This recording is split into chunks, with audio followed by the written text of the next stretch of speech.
حضرت عبداللہ بن عتیق کہتے ہیں میری پنڈلی ٹوٹ گئی تھی، تو نہ تو اس دور میں پلستر ہوتا تھا، نہ آپریشن ہوتا تھا، اور نہ ہی چڑھانے والا بابا ملتا تھا، یہ کام تو تھے نہیں۔ تو جن لوگوں کی ٹوٹ جاتی تھی ٹانگیں وہ بڑی مشکل میں آ جاتے تھے، ٹانگیں چھوٹی ہو جاتی تھی، ہڈی غلط جگہ پہ جڑ جاتی تھی، یہ کئی لوگوں کے ساتھ مشکلات آتی تھی، لیکن فرماتے ہیں میں اس طبیب کے پاس گیا جو کائنات کے طبیب ہیں۔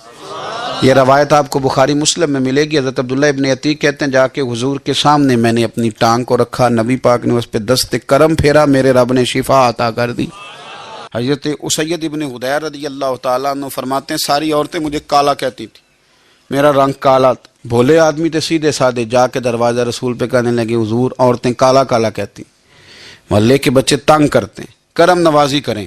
میرے رسول پاک نے دست مبارک فضا میں بلند کیا، فرماتے ہیں جہاں عادتاً بال اگتے ہیں وہاں سے حضور نے چہرے پہ ہاتھ پھیرنا شروع کیا اور میری داڑھی مبارک تک ہاتھ پھیرا، پھر جو بھی کہتا تھا سبحان اللہ ہی کہتا تھا۔ ظلمت کو ان کے نور نے کافور کر دیا، جس پر پڑی نظر اسے بھی نور ہی کر دیا۔ اللہ تعالیٰ نے بڑا خوبصورت وجود اطہر میرے نبی پاک کو عطا کیا، اور برکت والا وجود، یہ تو ہیں حضور کے وجود نور کی برکتیں۔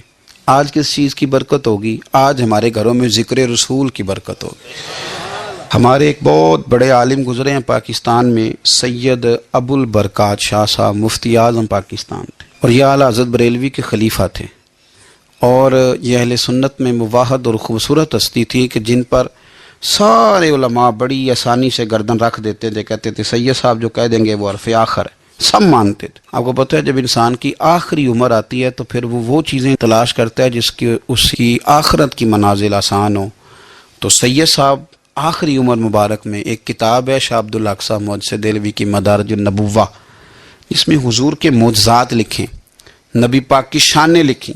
آخری عمر مبارک تھی، وہ چارپائی پہ لیٹے رہتے تھے، صاحب فراش تھے، علیل تھے، تو وہ لوگوں سے کہا کرتے تھے کہ مجھے نا وہ نبی پاک کے معجزات سناؤ، اس سے میرا دل ٹھنڈا ہوتا ہے۔